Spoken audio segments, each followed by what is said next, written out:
Poseidon is the god of the sea, of rivers and springs, of water in general. Water is the primordial substance from which arises, and which nourishes all forms of creation. On the other hand, water also has a destructive force and can resorb the forms of creation. Thus, although he is considered the protective god of navigation, Poseidon often takes revenge and creates storms at sea, floods, or dries up territories, reconfiguring the shores of the seas. Another hypostasis of Poseidon is that of the god of earthquakes, which the Greeks explained by the eruption of geysers.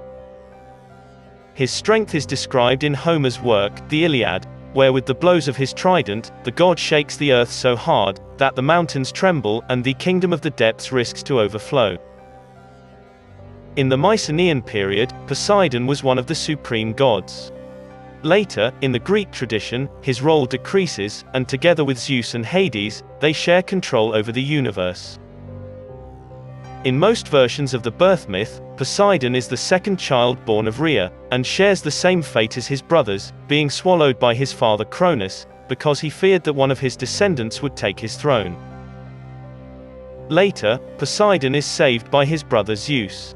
In other versions of the myth, Rhea gives Cronus a foal instead of Poseidon, or he is thrown into the sea immediately after birth. After Cronus was dethroned by his sons, Zeus, Poseidon and Hades, drew lots for the world and its realms. Thus, the sky and heaven were won by Zeus, the seas came into Poseidon's possession, and the underworld returned to Hades. From then on, Poseidon will live on the bottom of the sea in various palaces he builds in the Aegean Sea, and will travel through his realm in a golden chariot, drawn by dolphins and other sea creatures. He leaves his domain only to attend the gatherings of the gods of Olympus. Poseidon marries the Nereid Amphitrite, who becomes the goddess of the calm sea and the safe passage through storms. It is said that only her voice could stop Poseidon's anger. From their union, 3 children are born. Triton, a creature with a human body and a fish tail that becomes the messenger of the sea. Rhode, the goddess and personification of the island of Rhodes. And Benthesisime, the marine goddess of deep waves. Poseidon also falls in love with his sister Demeter, whom he pursues while she was looking for her daughter Persephone. To get rid of him, the goddess metamorphoses into a mare. But Poseidon turns into a horse and manages to win her heart.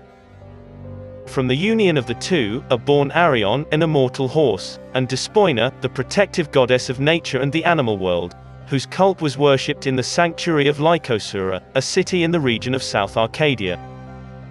An interpretation of this union may be that Demeter, as the goddess of the fertile earth, needs the element of water. Poseidon's primordial strength is also expressed through the children he conceives.